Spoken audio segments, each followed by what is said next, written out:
process was for drop off today.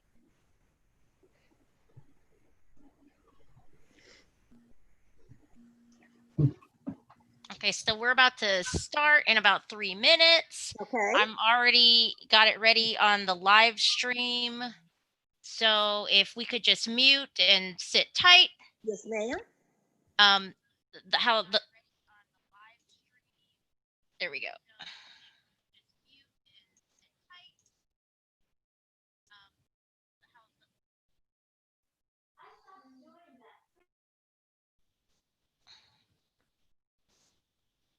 There we go.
Hello everyone, it's your friends from the Tarrant County Democratic Party.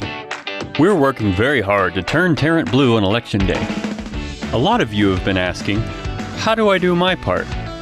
Well, it's quite simple. Just remember 4 important things to do before Election Day. Number 1, register to vote. Go to registertexas.com and see if you're registered. If not, you can do so up until October 5th. The second thing you should do is get ready for early voting. You can vote early this year from October 13th to October 30th. Early voting will be critical this election. As you may know, Texas is now a swing state, and turnout will likely be unprecedented. We want to do everything we can to avoid large crowds on November 3rd. We need to make sure everyone can vote quickly and safely. When you enter the voting booth, remember step number 3. Don't stop at the top. This year, Republican elected officials have taken away straight ticket voting. Republicans making it harder to vote? Shocking, I know. Let's show them that these kinds of tactics won't work in Texas. Vote for every Democrat up and down the ballot. Don't stop at the top. When you're finished early voting, you can help us out with one last thing. Sign up to be an election worker. The more workers we have, the more polling places we can have open on Election Day. You can sign up at tarrantdemocrats.org. This is another important step that will make voting easier and safer. It's also a paying job. Help out your community and get paid. So remember, registertexas.com. Early voting. Don't stop at the top. And be an election worker. With your help, we can turn Tarrant and Texas blue.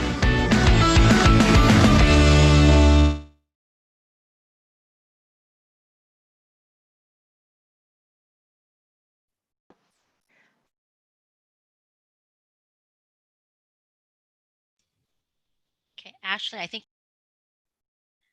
Hi, everybody. Thank you so much. My name is Ashley Chang. I am a DNC member representing Texas's AAPI caucus, and I am so grateful to get to be here in Tarrant County tonight. I actually live in Austin and Travis County, and I have to say, y'all know how to have fun in Tarrant County. I am so pleased to get to be here with you guys tonight. Truly, these trivia prizes look amazing for tonight, so I hope everyone sticks around to get a shot at some of those.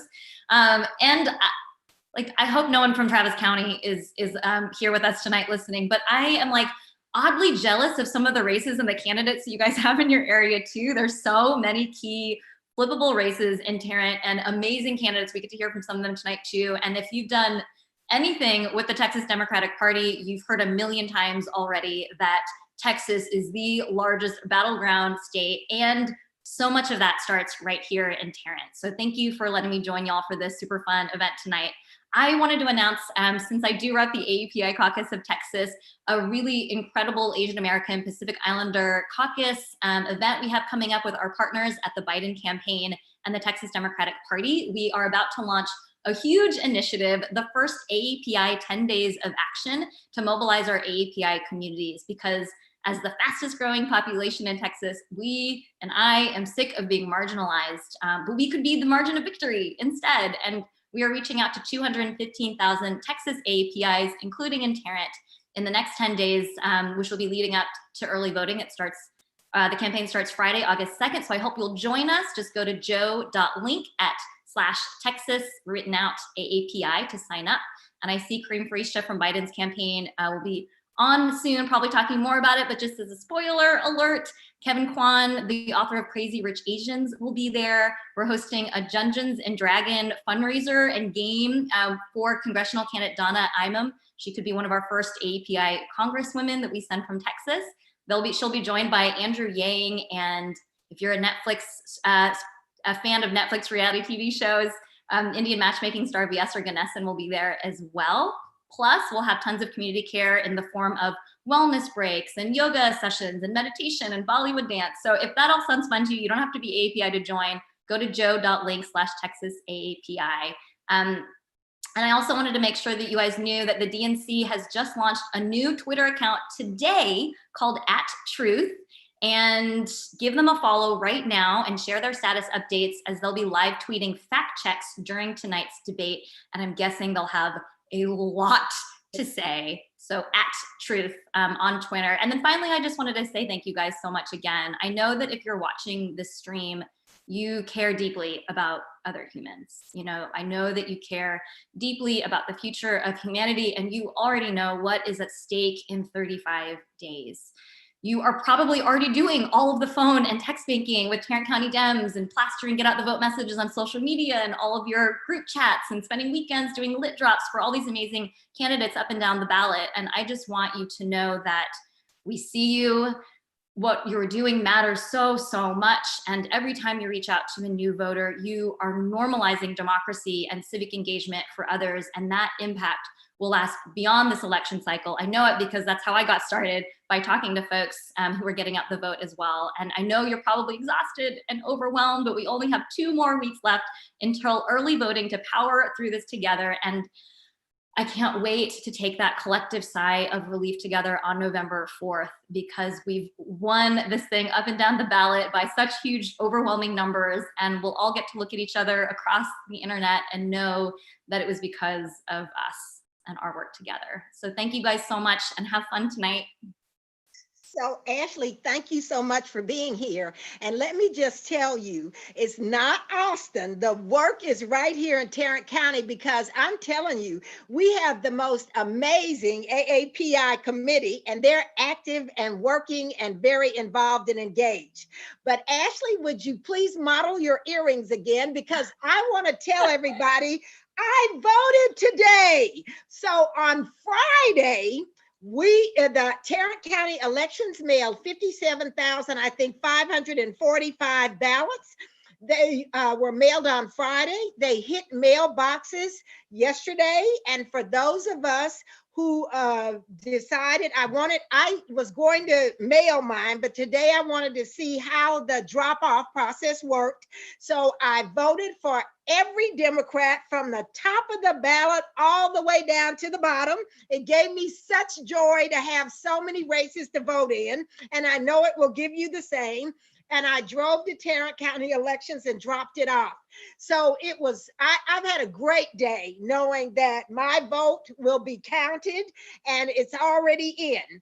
But so tonight we're going to play some games. But before we do that, one of the things I am proudest of in Tarrant County is we have the most extraordinary candidates of anywhere on our ballot. They are smart, they are bright, they are committed, they are passionate, and they're going to win on November the 3rd. So we're going to play trivia games, and you're going to get to meet the SDEC members, and you're going to get to watch the debate. But before that, I want you to meet some of the bravest, boldest, most bodacious people in Texas, and those are candidates that are here in Tarrant County. So I want to introduce a few folks, and so Ashley, you drop those links in for us, but we were just talking about how Republicans have gerrymandered these districts in Texas. And here in Tarrant County, we have multiple congressional candidates. And so it gives me great pleasure. One of this candidate, she was started running about 2 years ago. Carol came up when we were in the old building and did some work with us. And so I am so excited to introduce you to our candidate for Congress in Texas 26, Carol Iannuzzi. Hi, Carol. Hi, thank you. Yes, I'm Carol Iannuzzi, and I'm candidate for U.S. Congressional District TX26, running against Michael Burgess. Thank you for the opportunity to speak this evening. I grew up in Texas as the middle child of 3 with educator parents. My older brother and I were caregivers for our grandfather while we attended Rutgers University in New Jersey. I'm a proud mom of a millennial son, Sam, and my mom resides with me here in Lewisville, Texas. I received a Bachelor of Science degree in accounting from Rutgers University and completed additional biology and anatomy college courses. I was promoted early in my career from corporate accounting into working on contractual agreements with engineers and lawyers. My professional career encompassed the energy, electric utility, and information technology industries. I retired from HP Enterprise Services, a division of Hewlett-Packard Company, as a senior contracts negotiator in the legal department. I have been a caregiver to my parents, volunteered as an election clerk, and served as a Democratic precinct chair. In 2018, I spoke at a Toastmasters group about societal labels and divisiveness in our world, with an emphasis on the label or word human. Subsequently, I decided to run for U.S. Congress after discussing with lawyers a legislative solution to strengthen human rights based on science at the federal level. Regardless of self-identifying labels, every person or human from birth on should have equitable protections under federal laws. Human rights can and should be strengthened by incorporating science and biological terminology into federal legislation. This is important as human rights are connected or tied to every major issue. Trump has violated his oath of office. He's endangered our national security, our troops, and betrayed the public trust. Burgess voted against the impeachment of Trump. As our elected official, he is not fulfilling his obligation to uphold the Constitution. This is unacceptable and a disgrace. Even before Trump came to office, Burgess had a voting record unacceptable for many constituents. He voted no to raising the federal minimum wage, which is currently at $7.25. He has voted no to Human Rights and the Equality Act, women's rights or reproductive rights, the Affordable Care Act or Obamacare, and environmental protections. He has voted against gun violence prevention, such as the reauthorization of the Violence Against Women's Act and red flags legislation. He has also voted over 40 times to repeal the Affordable Care Act, or ACA. He If the ACA is struck down by Trump's GOP lawsuit, 1,958,000 Texans are projected to lose health care coverage. This is devastating, with Texas already ranked last with the most uninsured people. In Congress, I will fight to support and build on the ACA, unlike Burgess, who has repeatedly voted against it. Additionally, I will support legislation to protect and expand Medicaid. Many Texans, particularly the elderly, children, and disabled, depend on Medicaid for their health care coverage. Burgess voted for the GOP 2017 tax cuts that primarily benefited the very wealthy and big corporations. In Congress, I will support tax reform in conjunction with strengthening Social Security, health care, Medicare, and Medicaid programs. Instead of enormous tax breaks for the largest corporations, we should offer tax breaks and expand access to capital and investment for our small businesses in North Texas. Tax reform at this juncture is very important. Climate change is causing mass migration here and around the world, and we need to address this in immigration policy. The U.S. government needs to return to diplomacy with the other members of the United Nations to work together to uphold the rights of refugees and asylum seekers, help them resettle, and ensure they have access to education and jobs. In Congress, I will support the reversal policies that separate parents from their children at the border, as this is unfortunately still ongoing.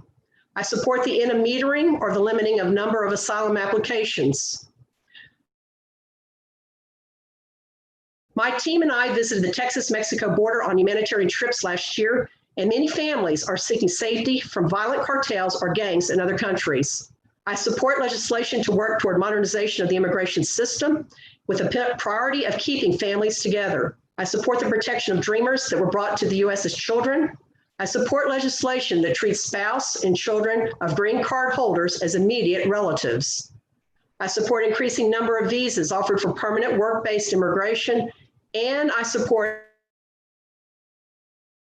increasing visas for domestic violence survivors. In closing, I've been saying all along that I do believe good will triumph over evil and love will win over hate. We will rebuild a better government, one that is representative of empathy, honesty, and integrity. Our legislation will incorporate scientific facts that will provide stronger protections for all Americans. Please join us to unseat Burgess this November by investing in our campaign at carol2020.org. carol2020.com. You can also learn more about our campaign at carol2020.com and also at websites ourdemocracy2020.org and at vote411.org. To request yard signs, please email at questions, that's number 2 Carol @gmail.com. That's questions number 2 Carol, CROL @gmail.com. We will build back better. We'll turn Tarrant County blue, and we'll turn all of Texas blue. Thank you.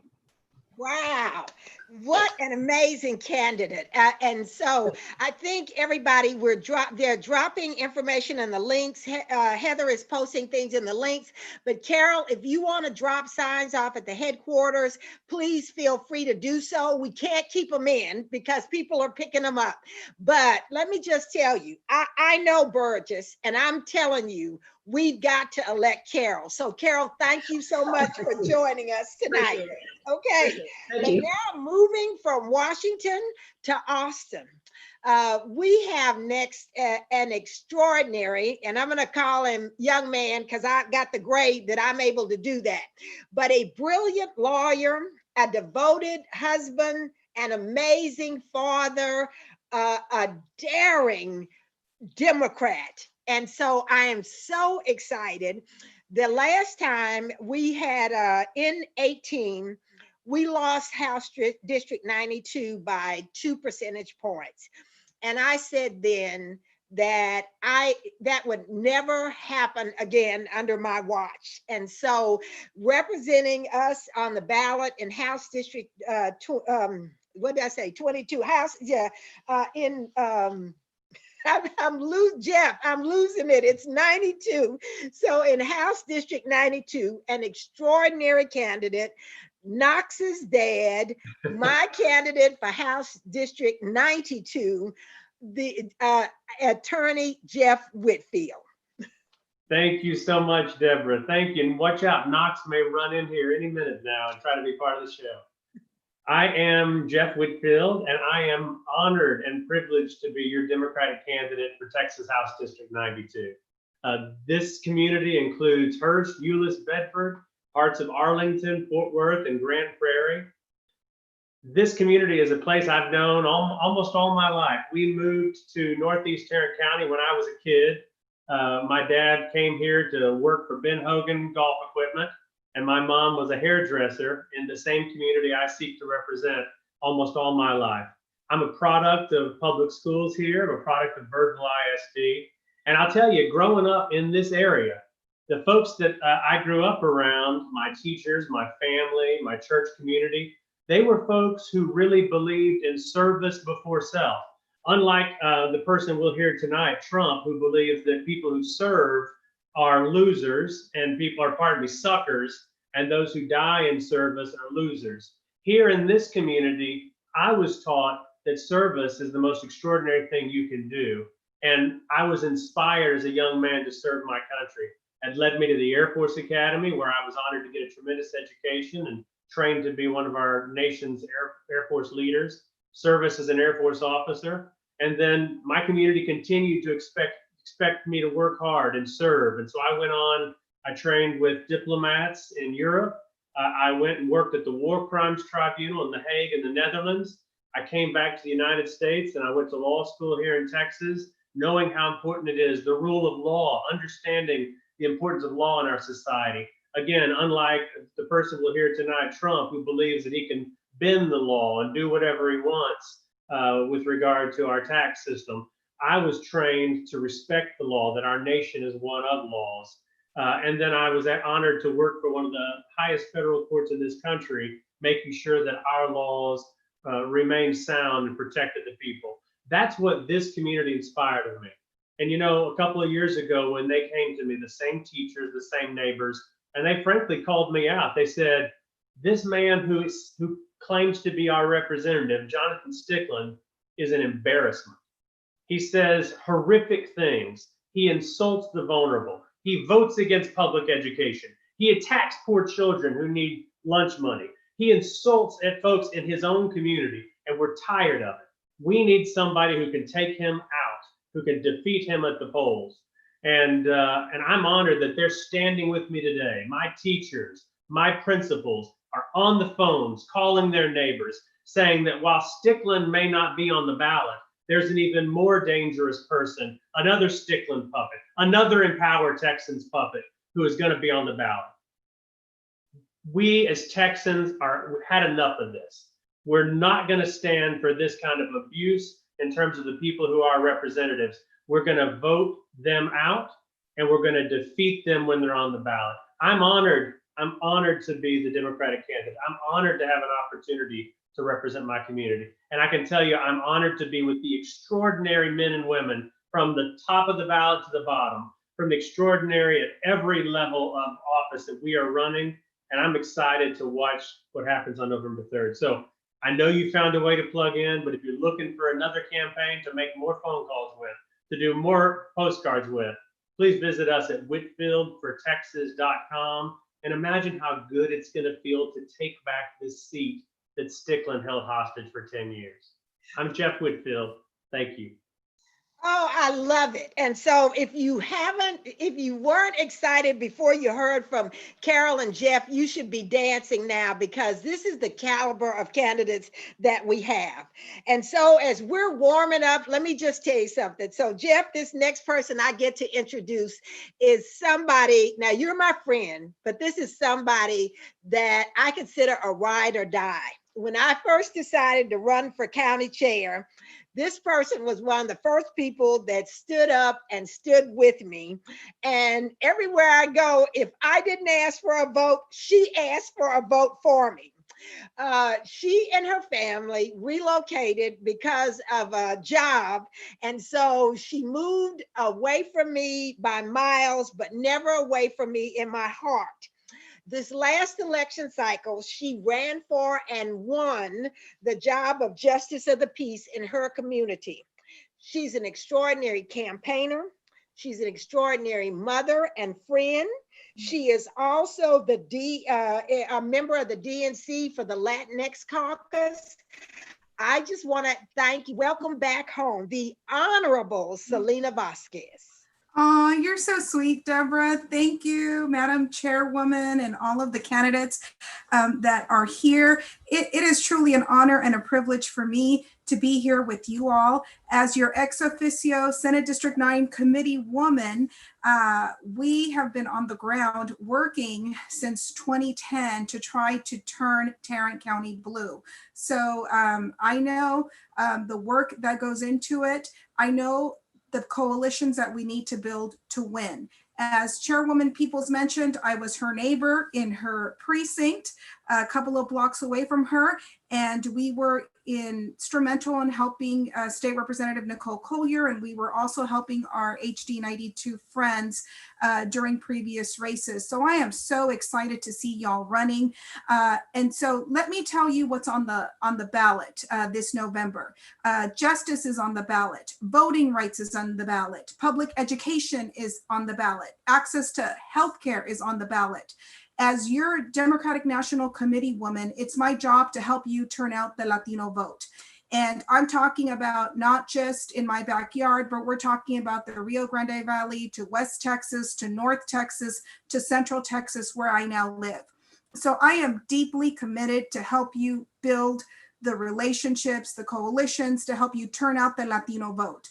The Latino vote is the game changer, because if we don't turn out our tias, our mamás, our primas, our amigas, and it's only through voting pyramids. It's through the comadre who knows the comadre, who knows the vecina, because as a mom, I don't only go vote by myself. I take my sister, I take my cousin, my prima, I take my girlfriend, my comadre, the abuelitas, they listen to us. So please, please, please know that it is crucial to your campaigns. It is crucial for all of us to work in this coalition of women, African-American women, Latina women, our young people. This is the only way that we're going to win, because we know that once Texas turns blue, it is over at the White House forever. And as we've been doing for more than a decade, working at the grassroots level in politics, we can't wait for that white knight in shining armor from the DNC to save us. It's up to us. We save ourselves. We have to invest in our local candidates and help every single one.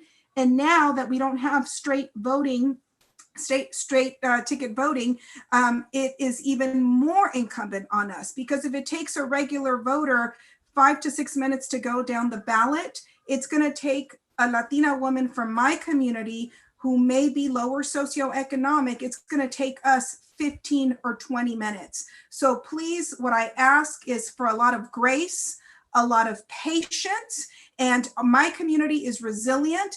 Don't give up on us. You have to speak to us in a language that we understand, and you have to come ask for our vote. If you don't come ask for our vote, we're not going to go vote, of course. But it's not true when people say that the Latino community does not vote. That's not true. We are as committed as everybody else is to go vote, but you have to come ask for our vote. And if we're not asked, we will not turn out. So please, por favor, that is the last message that I leave you. Don't forget about the abuelitas, the tias, the hermanas. We're here to support the Democratic Party. We support the Democratic Party at over 80% when given the choice, because we know that the Democrats share our values. They are the only party that is looking out for women, for immigrants, for the needy, for the disabled, and for the young people. So please, please, please, y'all, don't forget to ask the Latino community for their vote. We're there for you. We're here to support all these single candidates, and we want to help flip the Texas House in this particular cycle. And I'm excited to help you all in Tarrant County. I will always be there for you. Thank you. Muchísimas gracias. Vote blue. So, Judge Vazquez, I love you so. And yes, you taught me well. We are working hard in our Latinx communities asking for votes. So, yes, we're going to deliver Tarrant County, and we're going to do it with overwhelming votes out of all of our communities. So, I just thank you, and we miss you here in Tarrant County. Thank you.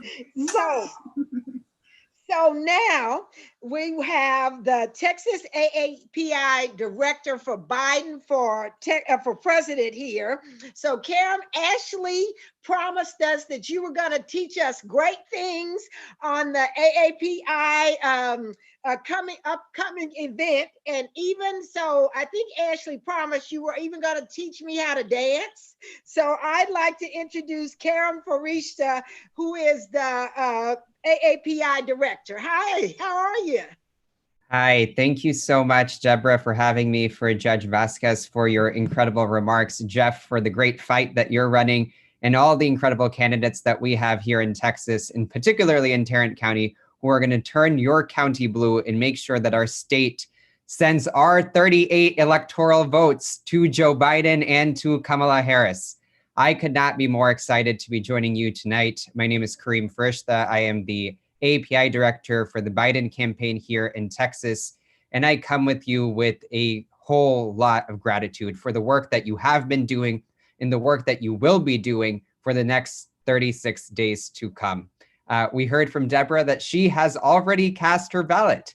And we are so excited that our Madam Chairwoman is being one of the first to vote in our country and in our state.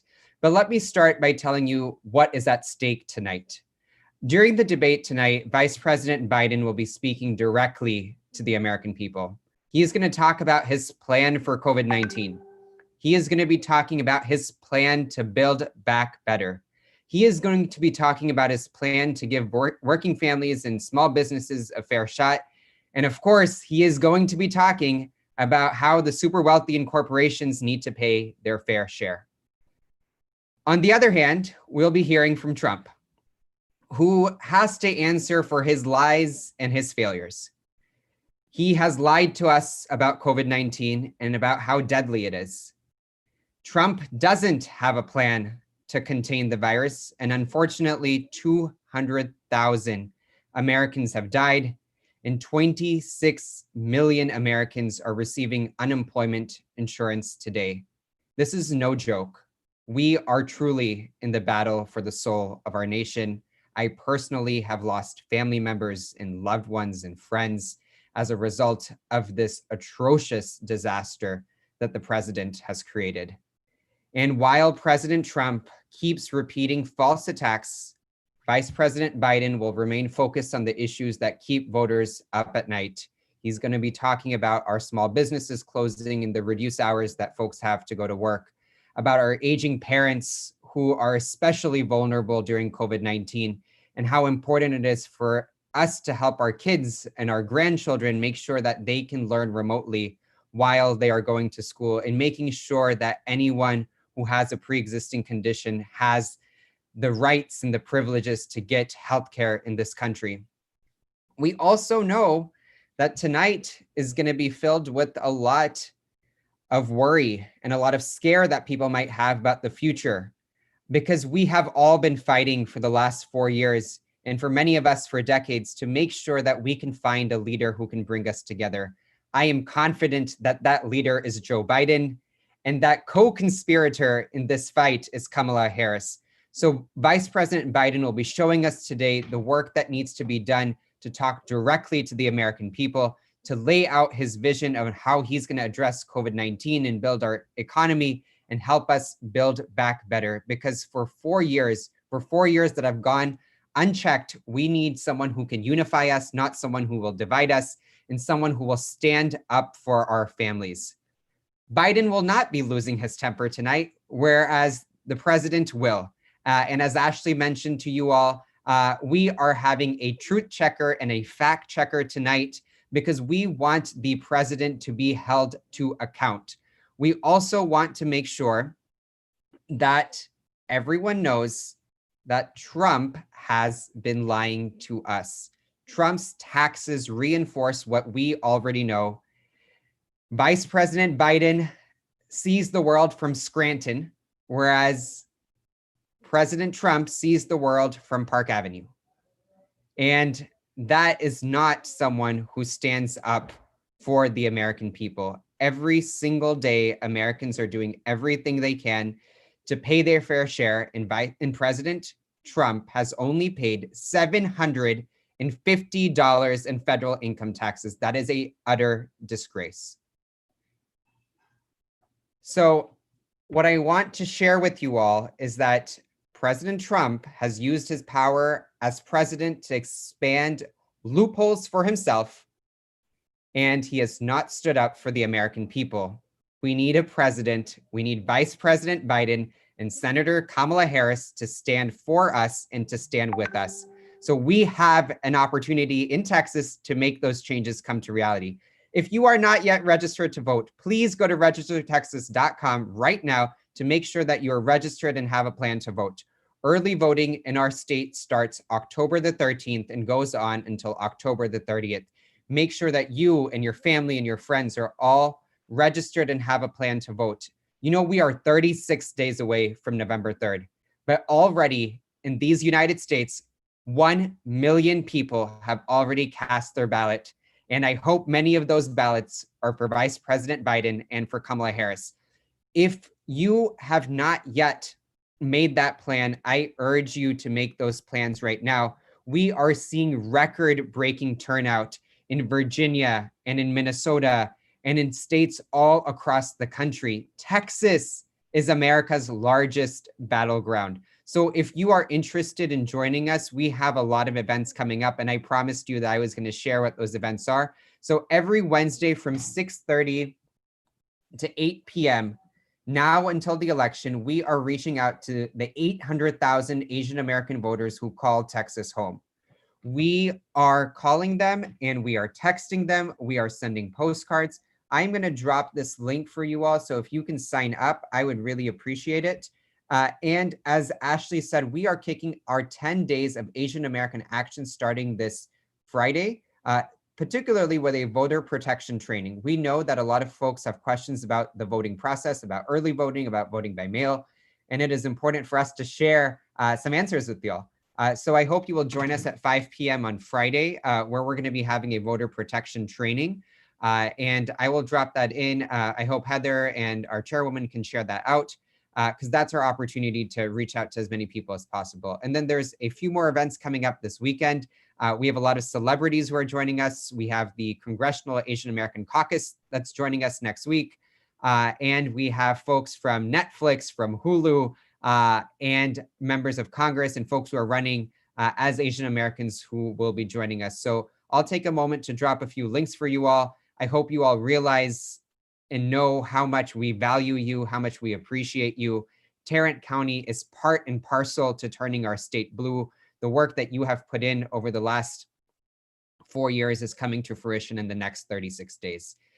Every minute, every hour that you can put into this election by reaching out to your friends and reaching out to your neighbors and reaching out to your family will make sure that we guarantee a victory and that we do everything we can to restore the soul of our nation.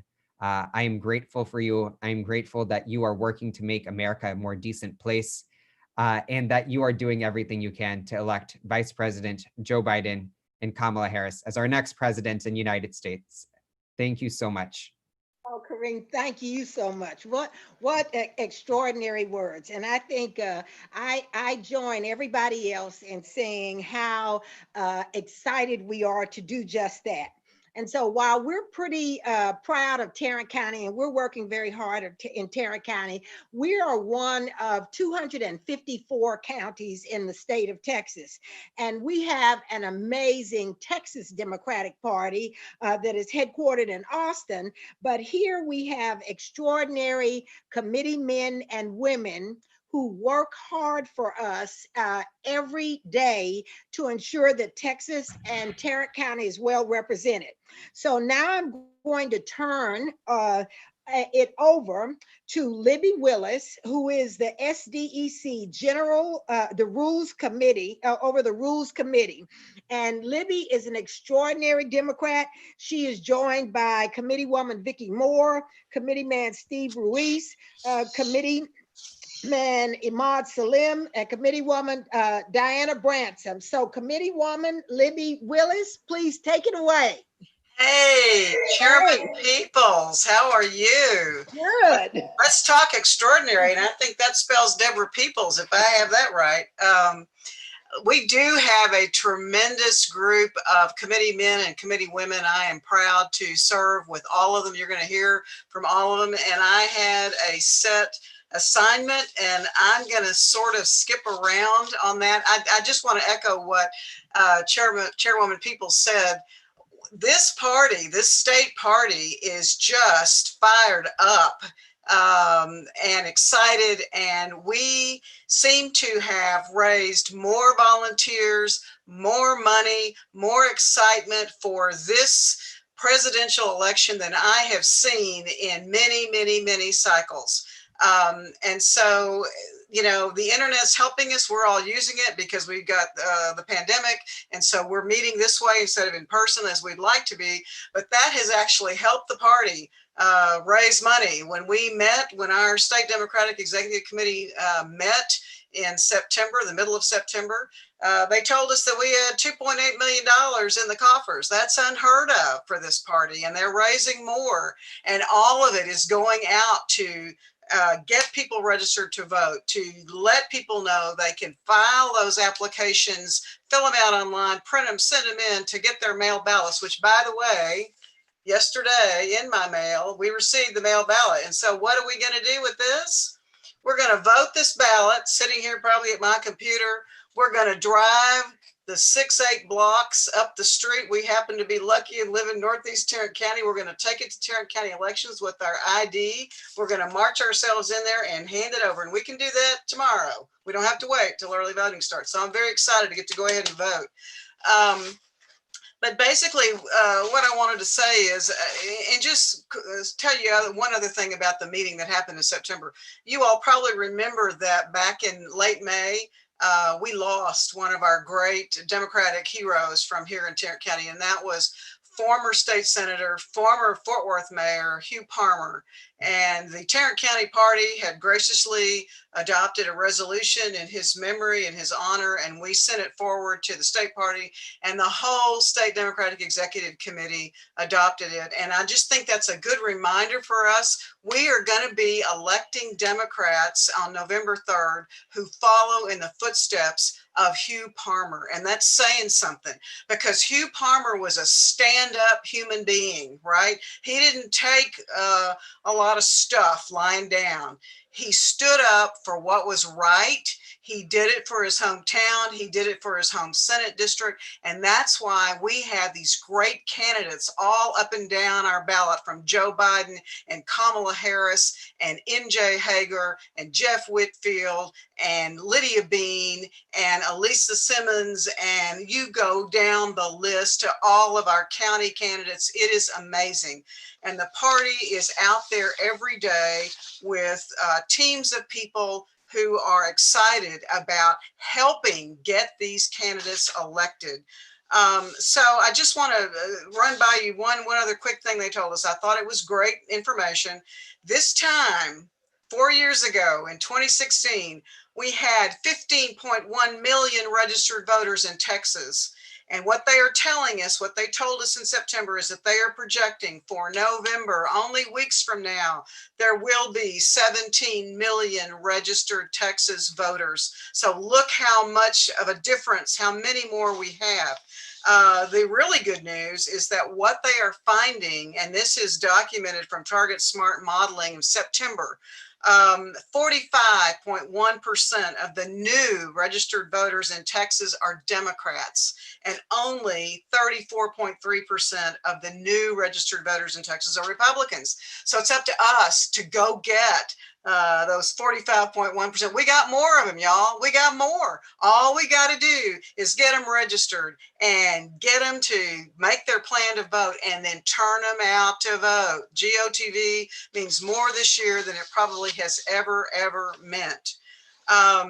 Yes, I'm chairman of the Rules Committee. We're going to be working this year on a rewrite of the rules. We have some things, frankly, coming from our counties, our county parties. They're looking for some updates. And so we're going to be working on that. And party function, we want to make the party, when we have this newfound power, when we turn the Texas House blue in November, we want to be working with that power and with our rules to enable Texans and Democrats all over the state to be able to access the party, and that's what we're going to be working on in that particular committee. The final thing I want to say, coming out of that meeting in September, is that they urged us to do three things: mobilize, organize, and vote. And they have given us the tools. And I know our county party is doing a fabulous job of making all those available as wonderful website. Man, that is like the Cadillac of websites.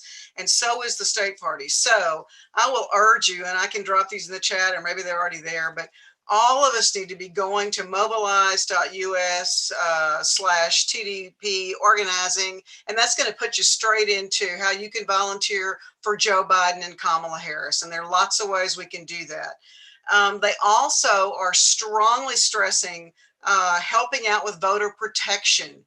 Of course, we need poll workers. We heard a great report that we're doing pretty well with those for Tarrant County, but we need poll watchers, and they are looking for poll watchers everywhere they can find them. So if that's something that you can help with, there is a way for you to volunteer to do that. You also need to be helping, and this is kind of a new one for us, amplify the message. That's the phrase they use. All of the information that you can get on the Tarrant County Party website, on the txdemocrats.org website, you can take those links, you can take that information, put it on your Facebook page, put it on Instagram, email it to your friends, to your family. You are helping amplify the message to your circle of friends, the people you influence, because they are listening to you, right? Isn't it like your mom calls you and says, okay, I'm looking at my ballot. Tell me about so-and-so. I want to vote for all the Democrats. I'm just interested. Do that. Answer those questions and push those Democrats. You know what my response is? Heck, just vote for every Democrat. Just mark every Democrat. Mom, I'll answer your questions. Just vote for every Democrat, right? That's what you do. She's in Dallas County, so I have to do my research for her. But the final thing I want to say is it's up to us. All of us have a question we should ask ourselves every morning before our feet hit the floor, on the side of the bed, and every night when we're, getting ready to go to sleep and put our head on the pillow. What can I do? What more can I do to contribute? We are needed more than ever this year. And I am especially, this one is really personal to me for so many reasons, but I'm one of those 38 Texas electors. I'm one of 2 from Senate District 10. When we turn Texas blue, that means for the first time in 44 years, Texas Democratic electoral college voters, I'm one of them, electoral voters, will be in Austin in December to cast those ballots. And I want to do that. Democrats all over the state want us to do that. So let's make it happen. Let's make it happen. We haven't done it in way too long. This state has not gone for a Democrat in way too long. This is the year. I feel it. I know that Chairwoman Peoples feels it. She always feels it. She always has her pulse, that she's feeling the pulse of what's going on out there. And it feels good. It feels really good. I say, quit listening to the television. You'll get depressed. Just tune in to our candidates and our workers, and you will know how excited people are. So that's not everything that happened, but I think it's a little in the weeds. Let's just be excited about what's going to happen. And I appreciate this opportunity to speak. And I'm looking forward to hearing all my fellow SDEC members, all great ones from Tarrant County. Thank you so much. And thanks for doing this. Yay. Yay, yay, yay. Okay, Committeewoman Vicki Moore. Do we have Vicki? I know Yes. I saw her. Okay. Yes, I'm here. I just want to reiterate and emphasize exactly what Libby was saying. The Texas Democratic Party is so energized right now, and they have over 100 staff members, which is unheard of for our party in Texas in the last 40 years. So we owe it to ourselves, and we owe it to each other, and we owe it to them to really give all that we have to elect a great president this year and all the other great candidates that we have running from Tarrant County and from Texas. So I'm very excited about that. I thoroughly enjoyed my very first SDEC meeting on September the 12th, even though it was virtual. We weren't in Austin, but the good thing about it is probably the next one will be virtual too. And if you're really interested and want to know what the party is getting up to, what they're doing, visit and attend the general session. There is so much information. It's so exciting, and it's going to be even more exciting in December when we have a whole new president and slate of new Texas House reps, and it's just a wonderful. They're dynamic, wonderful people, and I had a great time. So I highly recommend you attending it's open meetings. Everyone can attend the general session. I was just a little bit about what I actually did at the SDEC. I was assigned to the nominations committee, and we filled 27 county chair positions. We recommended that, and it was approved. So a lot of returning county chair people. That's the only committee right now that I'm assigned to. I'm hoping to get assigned to another, but that freed me up to go to some of the other committee meetings. So I went to the convention site selection committee meeting, which reiterated that our 2022 Texas Democratic Convention is going to be in Dallas. And the dates are July the 14th through the 16th, 2022 in Dallas. So, that's right around the corner. We can make it. We can go to the convention. When it was here in Fort Worth, it was such a blast, and I can imagine it will be in Dallas too. I also attended the legislative committee meeting, and your SD9 committeeman that you'll hear from next is on that committee, and he's going to tell you all about they're doing some really awesome things in that committee. So thank you for electing me, those that voted for me for SD9. I'm hoping to continue to represent you virtually and one day in person. Thank you. Yay. So for everybody knows, I brag because I live in SDE9. So I have the honor of Vicki having a committee woman more serve me, and also our next speaker, Committeeman Steve Ruiz. Steve, did you mute him, Heather? It's automatically muted. Just so for those of you that don't know, because obviously I want to keep the energy that everybody's brought so far to the meeting, but definitely just so you guys don't know, Heather and I are married. We actually are 2 walls away from each other right now, but we talk so loud that you can still hear each other over the mics. So you guys are being spared from the wonderful echo that everybody else gets to hear on other calls, but we've spared you from that. So we've coordinated our muting abilities right now. I think she just commented saying that she can't mute me. So right off the bat, thank you, Vicki, for passing that off. I was hoping I'd be able to talk a little bit about what the Legislative Committee is doing. As everybody knows, this is my first term to serve. Thank you very much for voting for me. As you can see, I'm still on casual days right now, and I don't have a virtual background, so you can see my kids in the back. But right off the bat, we did meet with the Legislative Committee. We did go ahead and appoint a second VP and a secretary, so that Deborah Kerner is the secretary, and I was elected as the second VP, and we immediately got down to business. It is a working committee before the general session, so I do encourage you, if you want to find out what happens in those committees, any of them, go to the general session, because in that session, you're going to hear the updates as to what happened. So you'll only get the important pieces, not all the, the discussion about points or whatever. You're only going to get the nuts and bolts of what is important to you as a constituent in those Senate districts.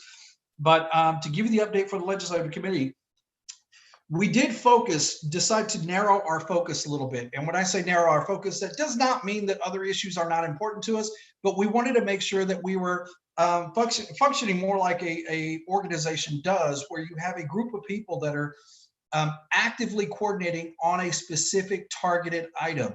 With that being the case, what we decided to narrow that down to was voter rights, election code, and party affairs in reference to those election codes. And that's at the state and all the county levels to make sure that everything's flowing smoothly. And the reason I like this is that you realize that there was a major difference between the two parties over the course of COVID. COVID revealed a lot of shortcomings in the other guys, but it actually highlighted our digital agility because of the staff and the people that we have around. We have some really smart people. We were able to do all of our county conventions virtual, and they were conducted almost seamlessly. Same thing happened with our state party convention. Libby Willis, hats off to you on that, because the changes that you guys made in the rules committee enabled us to be able to be that agile and be able to foresee the issues with COVID and having to conduct all of this virtually. So back to the other piece, the areas that we are focusing on obviously do not deal with everybody's issues out there in the constituency groups. So that being the case, we did realize that that is going to take a concerted effort for all of our Senate district committeemen and women to work with our constituency groups. So you have our commitment that we will be engaging on an even more personal level and working with you to find out what the issues are that are specific to your constituency groups and your auxiliary organizations, to make sure that we bring those issues back to the SDEC and get those in front of the appropriate committees that they need to go to, whether that's a changing code or election law or anything like that, so that we can make sure that those are addressed. Now, specifically to SD9, we had looked at it and we needed 363,000 voters that are here that are expected to vote in November. Of that being the case, 161,000 of those is what we expected to win this Senate district by for all of our Democratic candidates. Obviously, SD9's not up for grabs yet. Kelly Hancock, watch out, because we're about to turn this blue too. But I want it to be known that so many of the thousands of phone calls, when we look at the numbers, 3.5 million voter contacts in August, 818,000 vote by mail apps, 250,000 voter registration applications went out, 1.3 million contacts to new voter registers, trying to get people to register to vote. And the largest digital media buy-in in the history of the Texas Democratic Party all just happened. That is some exciting news. Now, how does that relate back to just SD9? The fact that tens of thousands of those calls went to this district. And I'm excited about that, because I promised you we would have more action here. And we started these efforts back in July. From the day I got elected, I was already on the phone with Connect Texas and organizing in this district. And they were doing the exact same thing, I found out, and was very excited to find out, across all the Senate districts in Texas. So I wanted to thank you guys for letting me speak for a moment. We have some really exciting things, and I am honestly looking forward to, in the next few minutes, hearing DJ Trump get his ass handed to him. I apologize, Ms. Peoples, for saying that out loud, but that is honestly how I feel right now. So please, back to the next speaker, and thank you guys very much. I got 3 words to close it out. Keep it up. Thank you, Committeeman Ruiz. And so anytime you come to the headquarters is a good day. So thank you. And so now I want to introduce somebody who really needs no introduction. He is always there, an extraordinary leader. I've been getting emails from him, and I don't even live in his Senate district, but Committeeman Emad Salem. Welcome. Thank you, Chairwoman. I'm excited, folks, and thank you all for being here. Good to see you all. Can't wait until we get back to normal and see everyone in person. What I want to talk about is turning Texas blue. Turning Texas blue doesn't mean that we have to turn the entire state blue. All what we have to do is to turn the cities and the suburbs blue, and that number of voters in those areas will be more than the entire state, the entire rural areas. So this is what happened this past November in Virginia. In Virginia this past November, if you look at the election results, you're gonna see the whole state is red, except the cities and the suburbs are blue. So the number of voters in the cities and the suburbs is more than the number of voters in the rural area. So what happened is Democrats flipped the state house in Virginia, which is they call the House of Delegates there, by the way. They flipped the Virginia Senate. We already had the governor, the lieutenant governor. We flipped the Attorney General's office in Virginia. And for the first time in Virginia's history, a woman is in charge of the House of Delegates. This had never happened in Virginia's history, that the woman, the Speaker of the House of Delegates is a woman. So this is a first, never happened in the last 242 years in Virginia history. So this is what I expect what's gonna happen here in Texas. We're just gonna have to keep on pushing for the next 35 days, 14 days actually until early voting. So we need everyone to come out and vote on the first day. We wanna make sure that it's a big win. This way it is not questionable. So I'm excited, looking forward to turn Texas blue with everyone. Now on the committees that I'm on at the State Democratic Executive Committee, I am on two committees, the Nominations Committee and the Platform Committee. The Nominations Committee is an easy committee because we just normally nominate or approve the nomination of county chairs, and we just fill those seats and we recommend them to the entire State Democratic Executive Committee, and they vote on them and they approve them. The other committee that I want to talk about is the Platform Committee. The Platform Committee is something new. We never had a Platform Committee between the two state conventions or the two DNCs.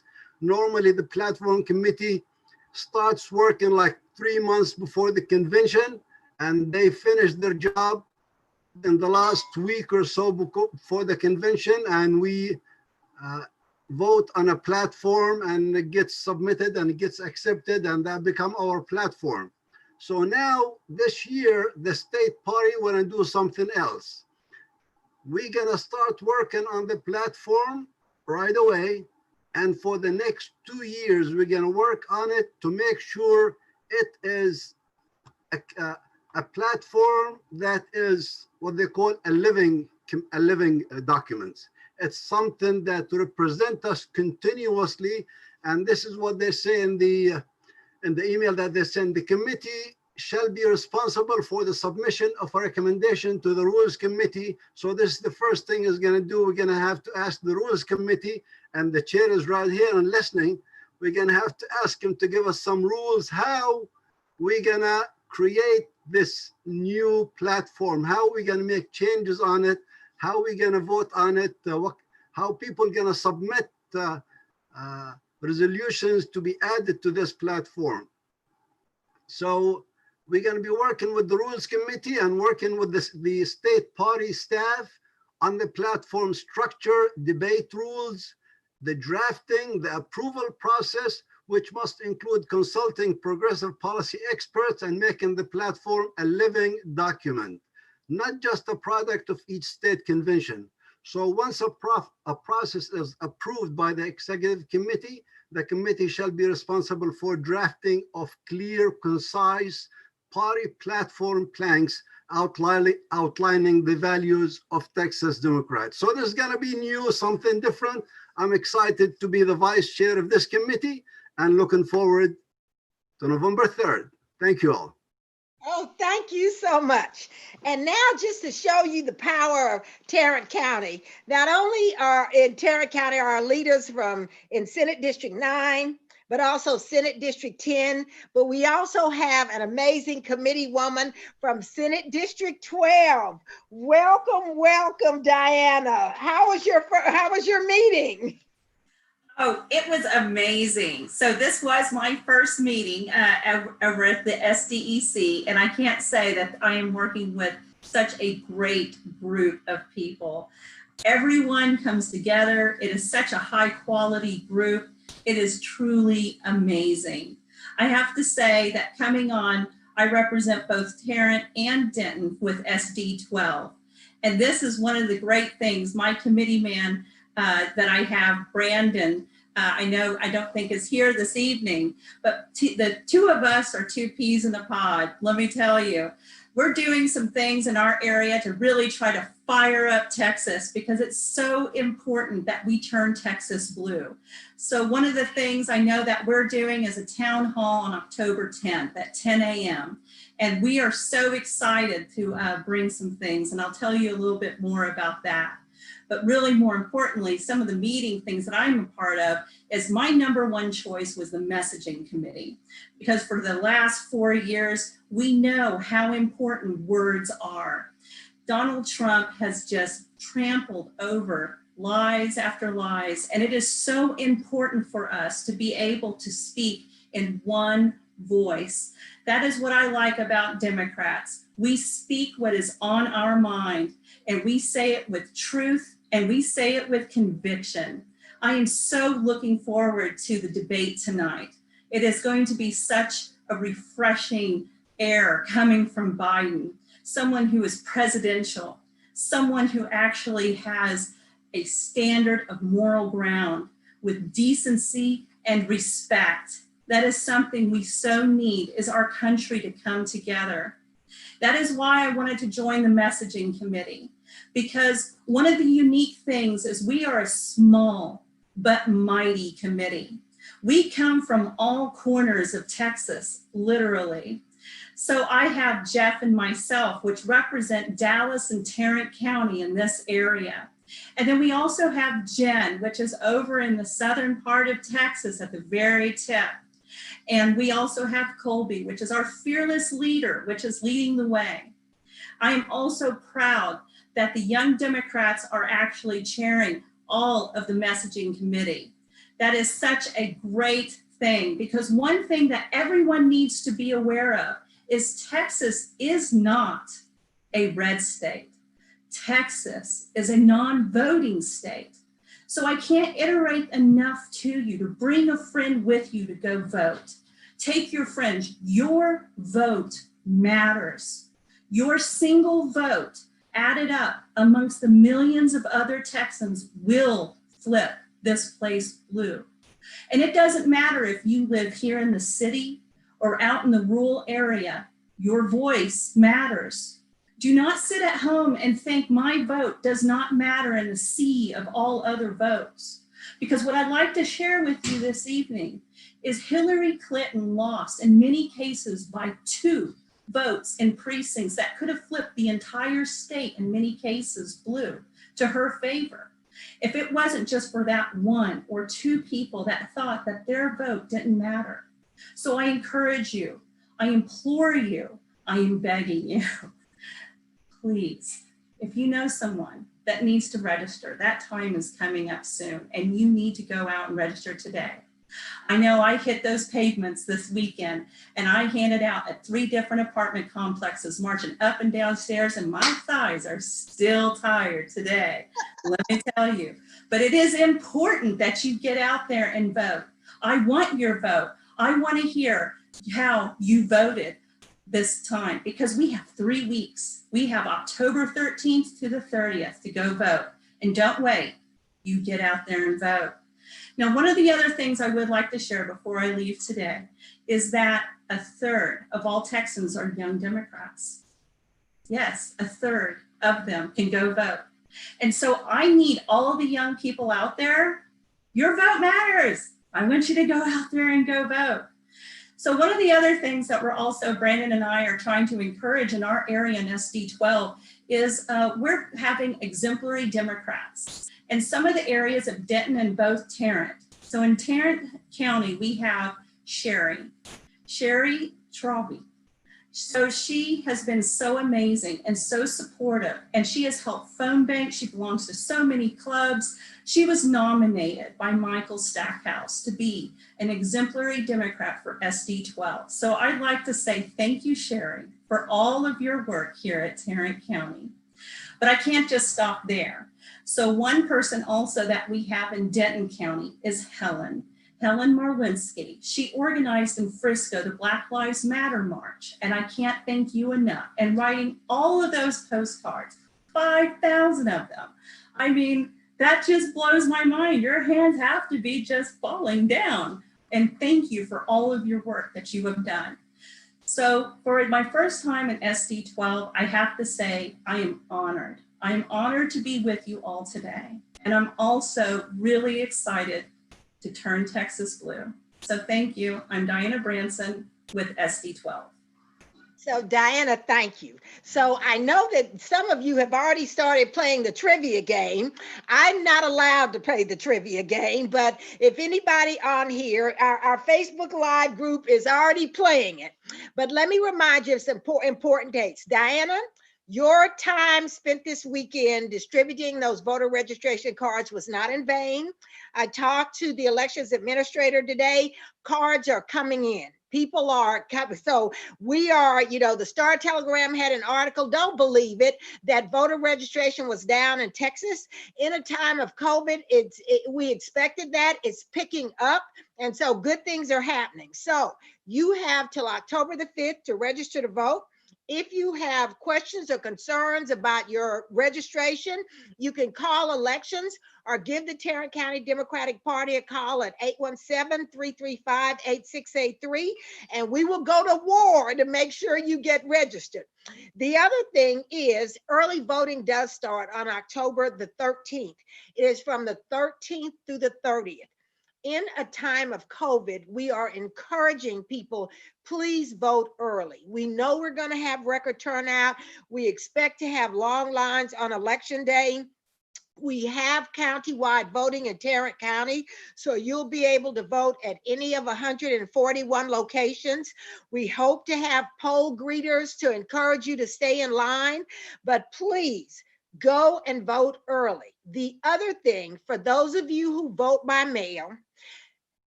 57,000 ballots were delivered on yesterday. I am so grateful to Libby for showing her ballot because I've already voted mine and handed it back in.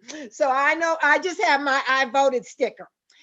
If you are listening, if you live in Mansfield, Texas, or Northwest Tarrant County, and your ballot is 2 pages. Now remember, most ballots are 1 page, they're front and back.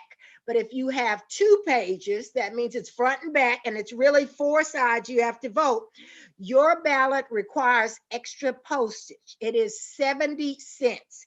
We are getting that message out to all of our voters in those areas who have received ballots. Everybody else is a first-class stamp. But remember, don't hold your ballot. Vote for every Democrat from the top to the bottom. It's clearly labeled. It's REP means Repub and DEM is Democrat. Fill in those blocks for every Democrat on your ballot. Put your ballot in your gray envelope, then put it in your yellow envelope, seal it, and sign your name after you seal it.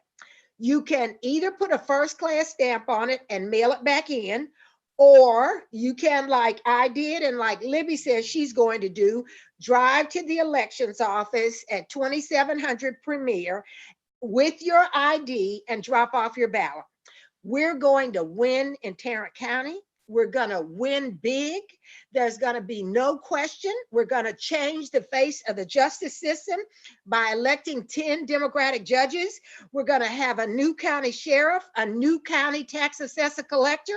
We're going to take back the Texas House by winning in House districts up and down the ballot. We're going to have constables across the line, and we're going to have extraordinary representatives going into the US House. And then we're going to elect Joe Biden president and Kamala Harris vice president. And with that, I'm going to turn it over to Heather Buen to talk about the trivia game. And all of those of you who think it's not fair that I can play for a prize, you can put it in the chat. Heather, take it away. Hello, everybody. If you do not know me, I am Heather Buen, the communications chair for the Tarrant County Democratic Party. If you are playing the Kahoot game right now, you have until 8 o'clock. We do have some awesome giveaways and prizes.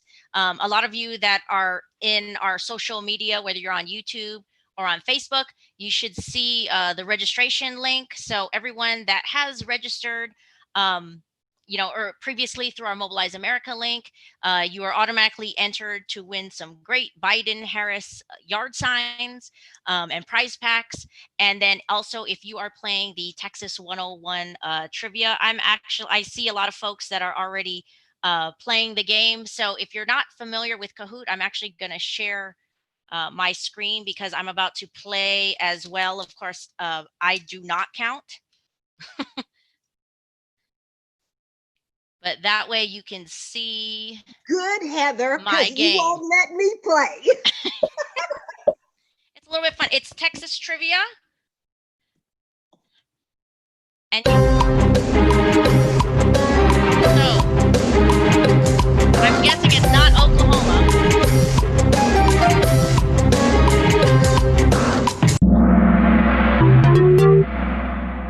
And so if you've never played Kahoot before, basically time and the accuracy is going to be on your side. So we can already see that we have some folks on our scoreboard. And the small mammal of Texas is the, I'm saying it's armadillo. And this is the easiest way to play.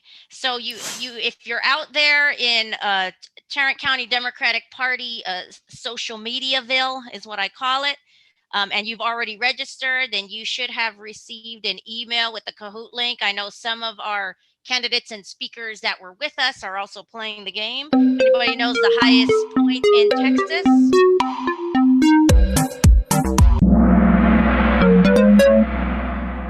I'm on a hot streak. I'm trying to get to number 1.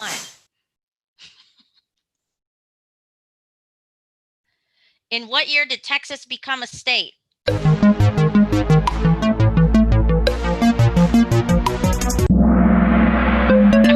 basically giving everybody the answers. And just so you know, I was born and raised in Hawaii, so all of you native Texans, y'all should be getting these answers.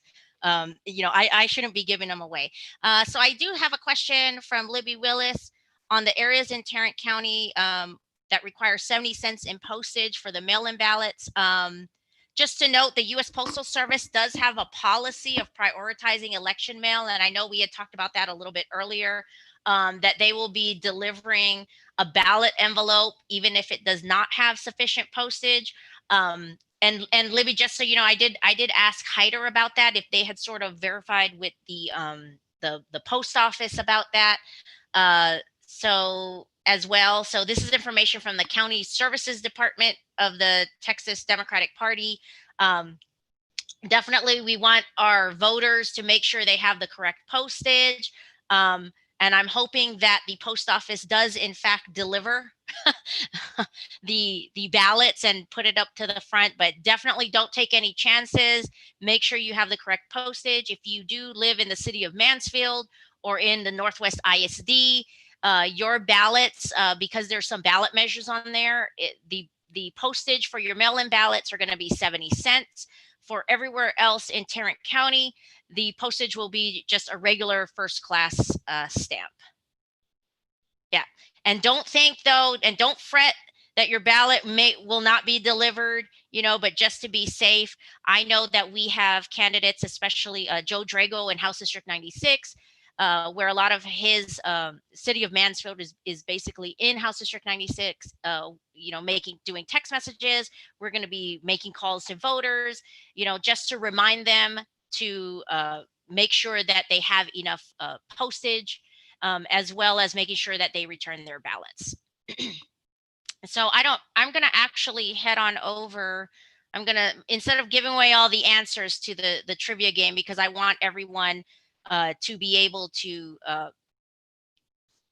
play the game without me giving them the answers. I do want to ask any of our speakers that are left on here if I have missed anything. We are about to get started as far as the debate goes. But if anybody, I see Celina still on our panel of speakers, as well as Steve and Jeff. If there's anything else that you would like to add or address to our crowd here in Tarrant County Democratic Partyville.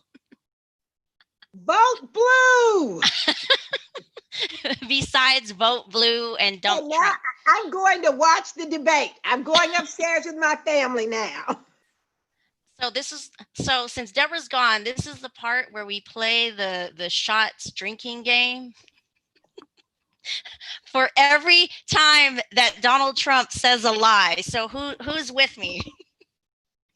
I'm a lightweight, so I'll probably be done by the first 10 minutes. Jeff Whitfield is a candidate, so he can't be a part of the Trump lies shot game. But Steve, you're just an SDEC committeeman. Yeah, just. Oh my gosh. So it's kind of funny. So so. I was playing the Cahoots game, and not like we know who CDC guy is. So I guess Michael Payton is currently sitting on the champion's seat right now. Oh man, it's going to be interesting here in a few minutes to watch this debate. You know that? I'm trying to figure out, do I put it on the TV and then watch here from the laptop and participate with you guys, or what's the plan here? Well, I do know that if you have how to actually watch the debate, I know that they are streaming. YouTube is streaming it live. So if you're trying to find a station or a live stream, I'm actually going to put it in everybody's chat. If you go to YouTube and just click on the live, you'll get, are you trying to give us alcohol poisoning? Well, I was laughing because I just saw that come up too. And I'm like, I'll be honest with you, 22,000 lies in 4 years is, I mean, that's a lot of lies. I don't think anybody could handle that many drinks in a day. Here's what's kind of interesting. I mean, and as much as we want to joke, about like what Donald Trump is, sort of represents and, all of that. I mean, for us personally, and Steve, since Steve and I are married, if we talk about our own personal story, with regards to, how our family has sort of functioned during the pandemic. I mean, it's been a major challenge, where you have layoffs and you have kids that have to go to school online. In fact, this year for Halloween, the CDC has, given out guidelines with regards to trick-or-treating. And, it's very sad because I know that Halloween is one of my favorite holidays, and we're not going to be giving out candy because we don't want to encourage kids to go door to door and possibly expose themselves to COVID. My own children, we're not going door to door. We're having to be a little bit more creative. And that's just one of the many things that we've had to deal with during the pandemic, and basically how this administration has really botched on the whole process of managing the pandemic, how they've dismantled a lot of government agencies that was meant to prepare us for times like this. And now here we are, we now have the experience of what it means to not be prepared. And it is scary, and we never thought that we would be here. And so that's part of the reason why we're so passionate about making sure that people get out to vote, and making sure that, those that maybe are on the fence about voting, or, we tell our personal stories. We let people know, hey, it did not have to be this way. Kids could be going to school. They could be going, to soccer practice. Some people downplay the effects of the pandemic, but knowing that, we have family members that, are high risk, not being able to have in-person birthday parties with them, and continuously a lot of miscommunication and sort of not knowing what the timeline is going to be has been sort of a challenge. So Steve, I know from a union perspective, I'm just going to put you on the spot here. No, it's fine. I mean, I wanted to say something really quickly about the fact that, oh, hey, yeah, no problem, Jeff. Definitely appreciate you jumping in and chiming in. We always enjoy your enthusiasm, and I'm hoping you bring that same level of energy to the State House come next session. Because I would much rather come visit you there, in your office that you'll have, and know that I don't have to come across the other guy. Because the last couple of times I was there, I told you, he saw me, turned, and then him and his two little sidearm guys are just running off the other direction. He may still be there, kind of like what Trump's going to do.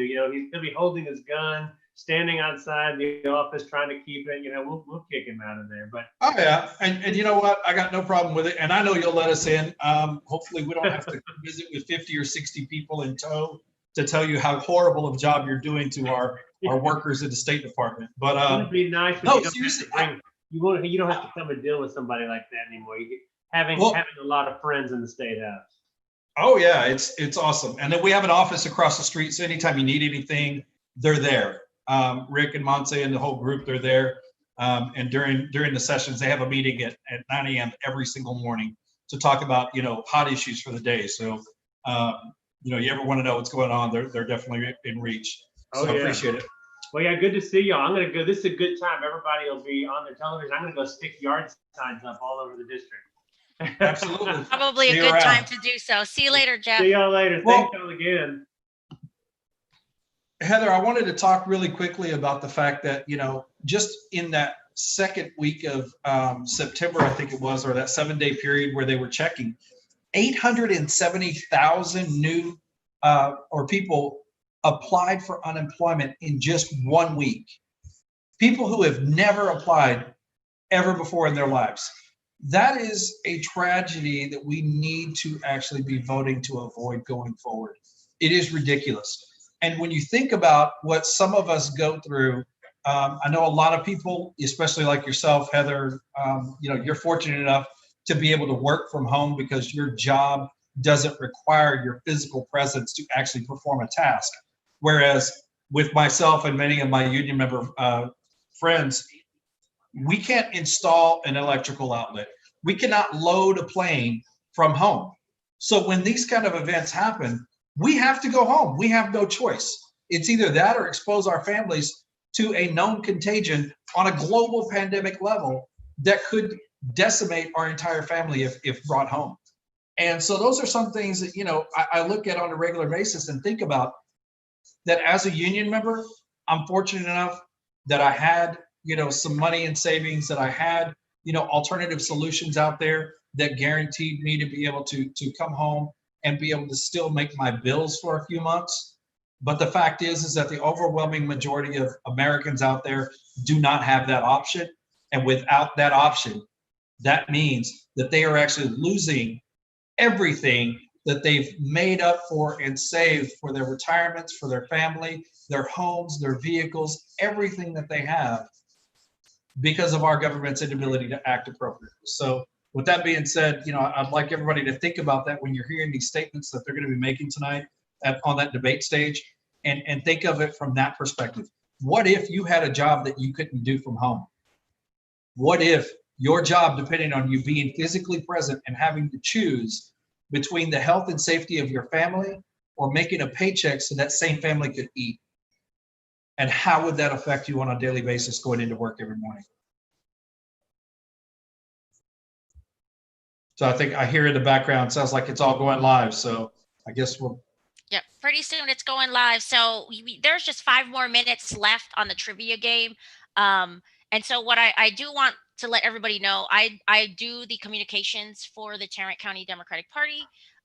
If you've ever gotten an email from me, it's either communications@tarrantdemocrats.org. We actually manage our website. So if you go to tarrantdemocrats.org, Really, it's Myra Mills Sherhart. She is there's so many people on the communications committee, but she is the webmaster that manages our website and keeps Tarrant County up to date. We have an awesome team of people that volunteer their time to help us with the social media aspects of it, to plan events and to plan town hall events like this. And so, we're really fortunate that this year the momentum is definitely building for Tarrant County and what that means for voters and for Democrats. Steve, I don't know if you saw, even though this is not Tarrant County, we're looking at the special election for Senate District 30. And the latest results, I'm actually going to share another screen that I have on here. Patrick Svitek is reporting, and I probably butchered his name, but he's reporting as far as the results, the early vote, because from Springer's home county, we have the Democrat, Jacob Minter, who we know personally. I don't know if you can see that at 26% in that particular county. Drew Springer beating Shelley Luther. If you don't know who Shelley Luther is, she is that Dallas hairstylist that pretty much made a big stink and complaint about stay-at-home orders and mask mandates. Consider her right-wing extremist, and I definitely do. But basically, because of her, the governor pretty much botched and reopened too soon, and Governor Abbott basically failed Texans when he decided to open up the state too soon. And here we are having to live our lives through this pandemic. But you can see on the screen, if we go through to our Twitter account, what the tally vote looks like in that Senate district. That Senate District 30 is not in Tarrant County. It does encompass, and Steve, you probably know a little bit more about Senate District 30 than I do, if you want to elaborate. But we are seeing our Democrat, Jacob Minter, doing very, very well. So if you want to talk a little bit about Senate District 30. Yeah, so honestly, there was no Democrat that was really going to be coming out that had the strength to be able to pull it off. And Jacob has been a member of Local 20, the IBEW, so the Electrician Workers Union. I'll say it out in full because that's what we're supposed to do. International Brotherhood of Electrical Workers, Local 20. For quite some time now. At one point, he was one of the apprentices working next to me. We've built hospitals. We've been out there on service calls. We've done emergency systems, all of this together, kind of growing up in the electrical industry together. And when he heard that there was a need for that they needed somebody with a level head that was willing to look at labor issues, that was willing to take that compassionate view and fight for everybody, regardless of where they are on the political spectrum. He knew he needed to jump on board. So we had a long conversation the night before he filed, and he drove immediately down and went ahead and filed. And it just says a lot about it because, he had to call in sick to work and let them know that it was because he was signing up and actually going to be running a campaign, a 30-day quick campaign to try to encourage, enough voters to come out and show their support. And there was no shadow of doubt in his mind when he found out that Shelley Luther was running, that Drew Springer was on there, that it was something that he could not sit by and watch without putting up a fight. And so with that being the case, hats off to him. That is a very, very large commitment to undertake, not to mention the amount of stress that it puts on the family to run for office, but more importantly, to do so in a district that actually covers and encompasses 16 counties, all rural. So those are on the outskirts. So it goes around from the top side of Salem County around to the west side over a Weatherford, Parker County, and then runs all the way up to Wichita Falls. So we did have a lot of discussion about that, and we did help him with some of the reporting and logistical stuff about how to run that campaign. But obviously with a 30-day time window, he just had to jump in and get it done. So I'm very pleased to see that he did as well as he is right now. And I know the numbers are not finalized or totaled yet, and I am hoping that more people were able to get out there today and vote. He did have some phone banking happening today as well as yesterday for last minute stuff. Here's what's pretty interesting, and this is of special note, and I know that the debate's going to start, but the state Senate, we talk about the state House, where the Democrats are probably, I'm gonna put it to the universe that the Democrats will take over the state House. But when we look at the state Senate, and Steve and I both live in Senate District 9, we kind of view that as another state Senate seat that could flip in 2022. But we look at SD30 as sort of that it's going to give us a marker on how Democrats are doing. So right now on the Twitter feed that I'm looking, if I put in the hashtag SD30, Denton County, you have Jacob Minter, the Democrat there, the only Democrat in this race, winning Denton County by 43.32%. In fact, beating Denton Mayor Chris Watts, which says a lot, because Jacob, as a Democrat, is not a seasoned politician, as the mayor of Denton would be. But I think that shows a lot about what Democratic turnout is going to look like when you have that much turnout, especially in Denton County, for a special election. Because I'll be honest with you, Democrats don't really come out. I don't know what Jacob's chances are for the overall Senate seat. He might pull it off. We don't really know because it depends on if Democrats turn out. And to be able for Democrats to pick up a seat like that would be great, because a lot of times what our Republican counterparts do is they like to change the rules, and they like to basically make it harder for Democrats to get any kind of legislation in. One of the things that they've done is to remove in the state Senate a 2/3 majority, and then now you need a 5/8 majority.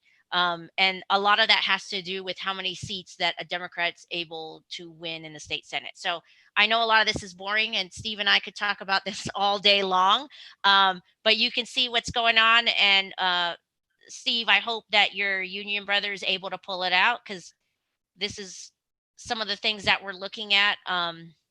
There's still a lot of counties coming in here, but you can see, I don't know if you can see on the screen, I'm trying to make it bigger, where everyone is. I mean, you can see how well Jacob is performing in a field where you have 1, 2, 3, 4, 5 Republicans. And, I just think it's awesome.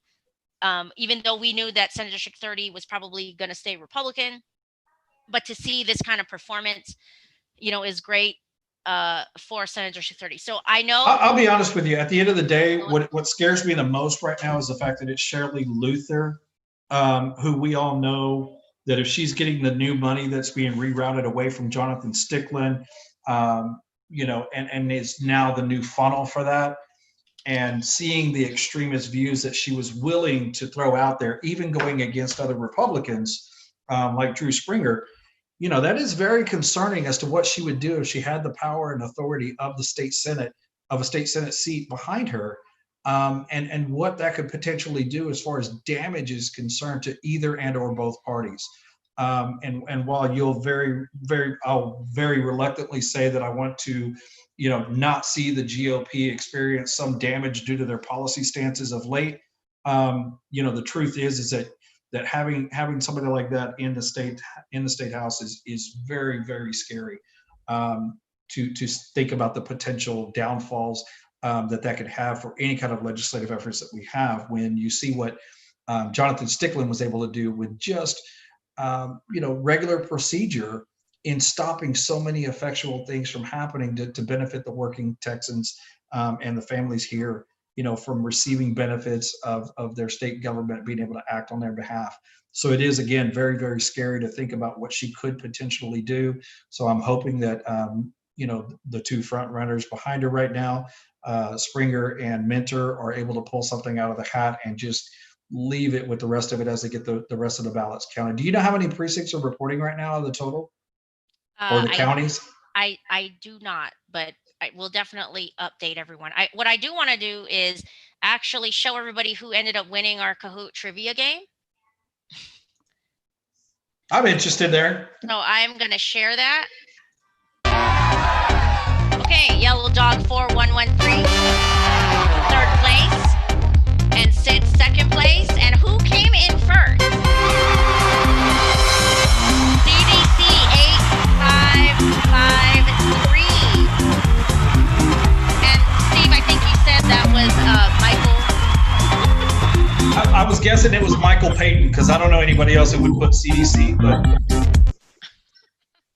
So those are our winners for the trivia game. So awesome. There were actually two. There are. Am I still sharing? So there were actually two prizes that we were giving away, or a couple of prizes. So if you had registered via Mobilize America link, of course, before 8 o'clock, then there's going to just be random drawing, and you can win some Biden-Harris yard signs and stickers and all that.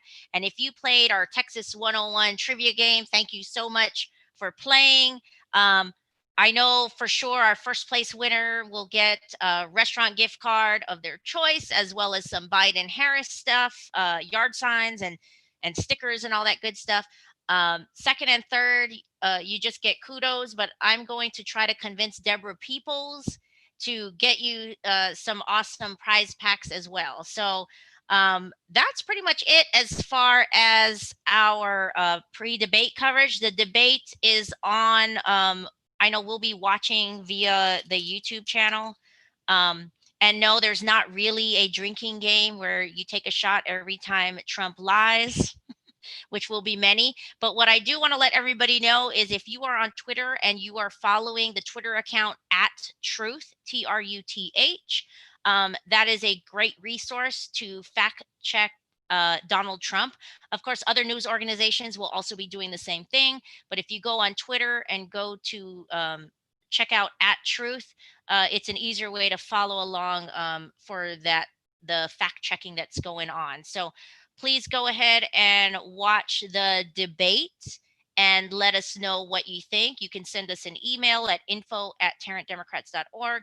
A lot of you are already on our Facebook page, so I will actually be sharing the live stream that's going on YouTube if you want to stay on our live stream and keep watching. Otherwise, I'm going to be signing off. And enjoy the debate.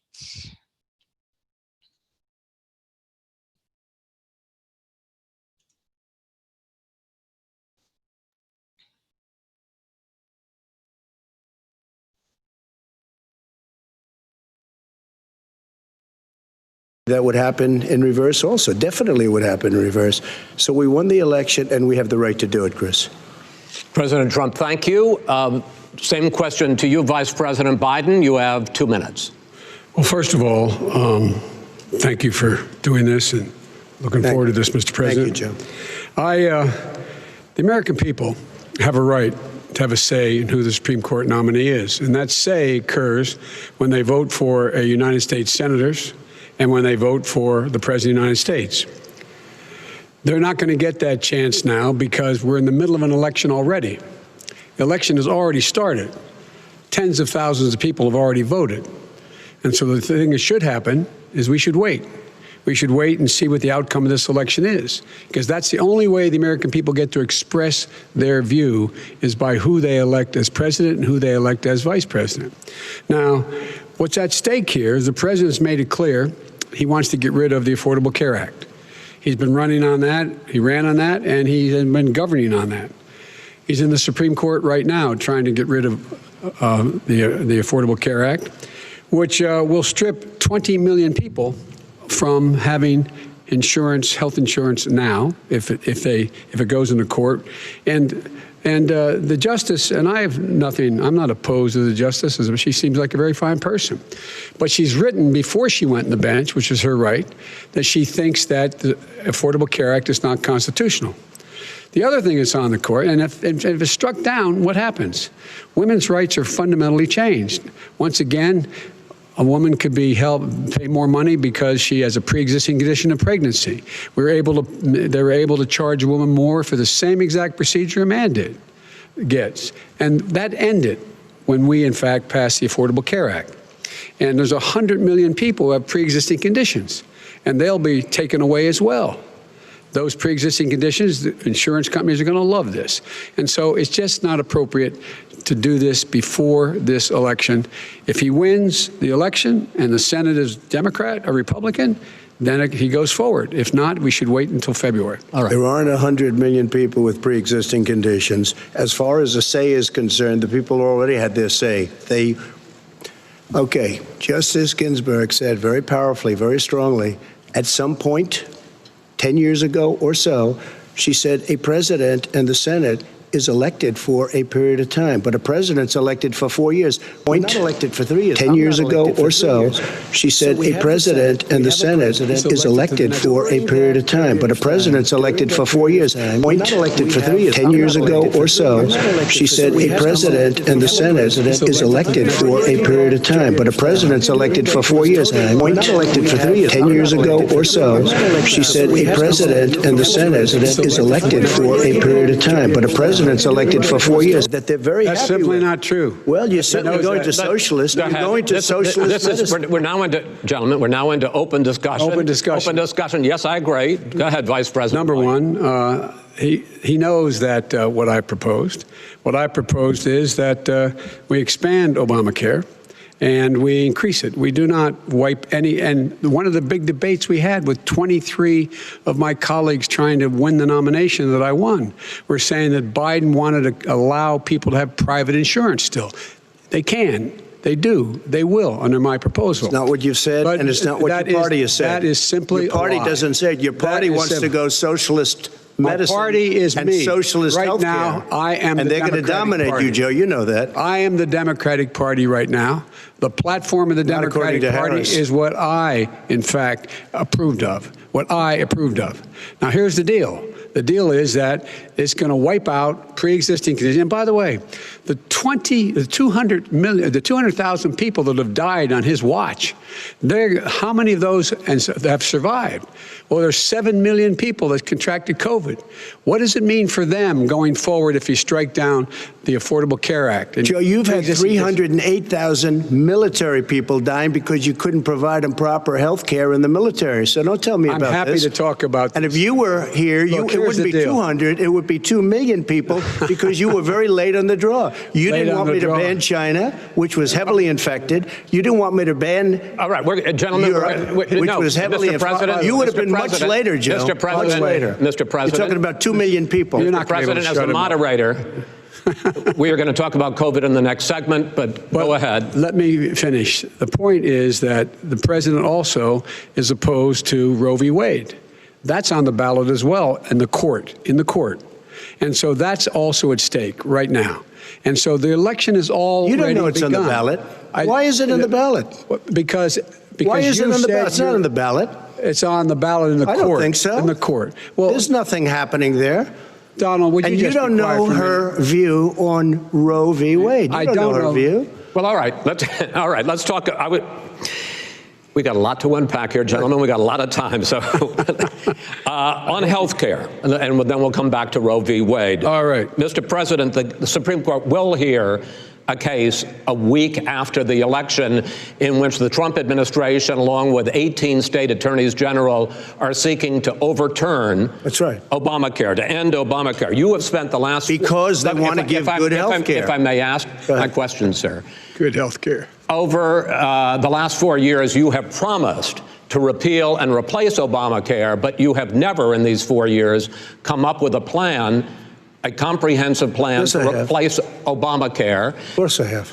Well, I got rid of the individual mandate. I'm going to give you an opportunity. I got rid of the individual mandate, which was a big chunk of Obamacare. That is absolutely a big thing. That was the worst part of Obamacare. Sir, Chris, that was the worst part of Obamacare. Let me ask my question. Well, I'll ask Joe. The individual mandate was the most unpopular aspect of Obamacare. I got rid of it. I'd like you and we will protect people with President, I'm the moderator of this debate, and I would like you to let me ask my question, and then you can answer your question.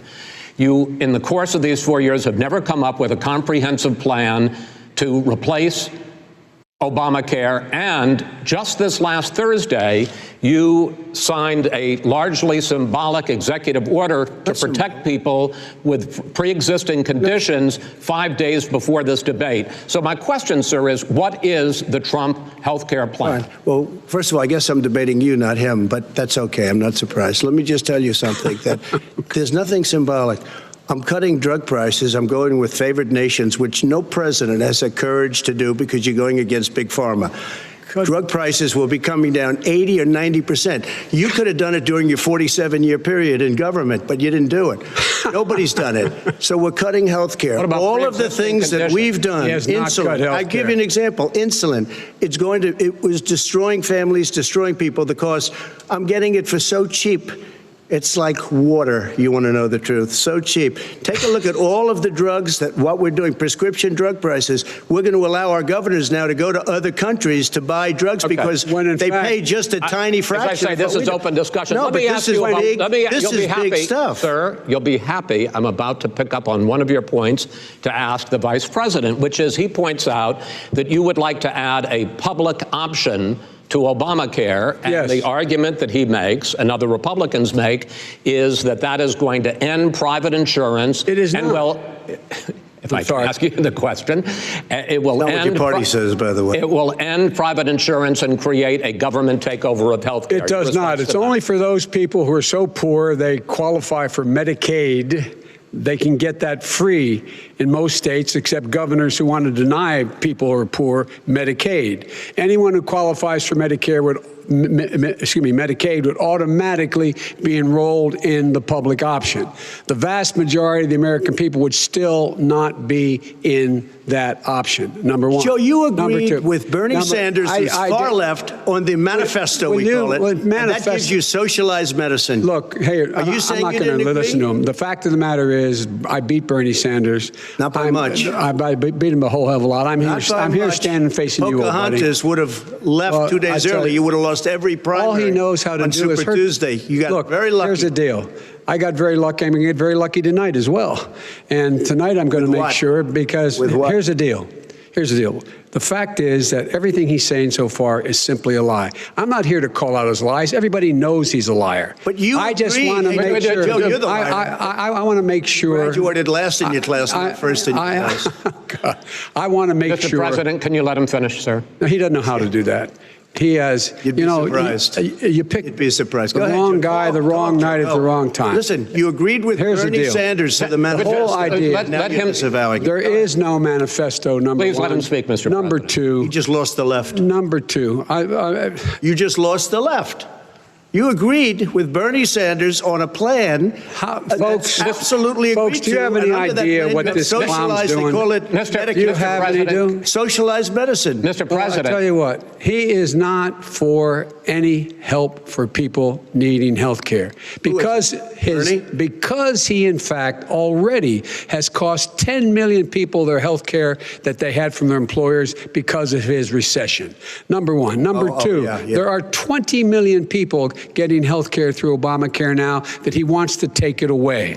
He won't ever look you in the eye and say that's what he wants to do. Take it away. No, I want to give them better health care at a much lower price because by the way, he doesn't know how. He doesn't know how to do that. I've already fixed it. He has never offered a plan. Fixed it to an extent. He has never done a single thing. As you might know, but probably don't. Gentlemen, you realize if you're both speaking at the same time, and it's too expensive. Let the president go ahead, sir. Obamacare is no good. We made it better, and I had a choice to make very early on. We took away the individual mandate. We guarantee pre-existing conditions, but took away the individual mandate. Listen, this is the way it is. And that destroyed, they shouldn't even call it Obamacare. Then I had a choice to make. Do I let my people run it really well or badly? Yeah. If I run it badly, they'll probably blame him, but they'll blame me. But more importantly, I want to help people, okay? I said, you got to run it so well. That's what he's And I just had a meeting with them. They said, the problem is no matter how well you run Obamacare, it's a disaster. It's too expensive. Premiums are too high, and it doesn't work. So we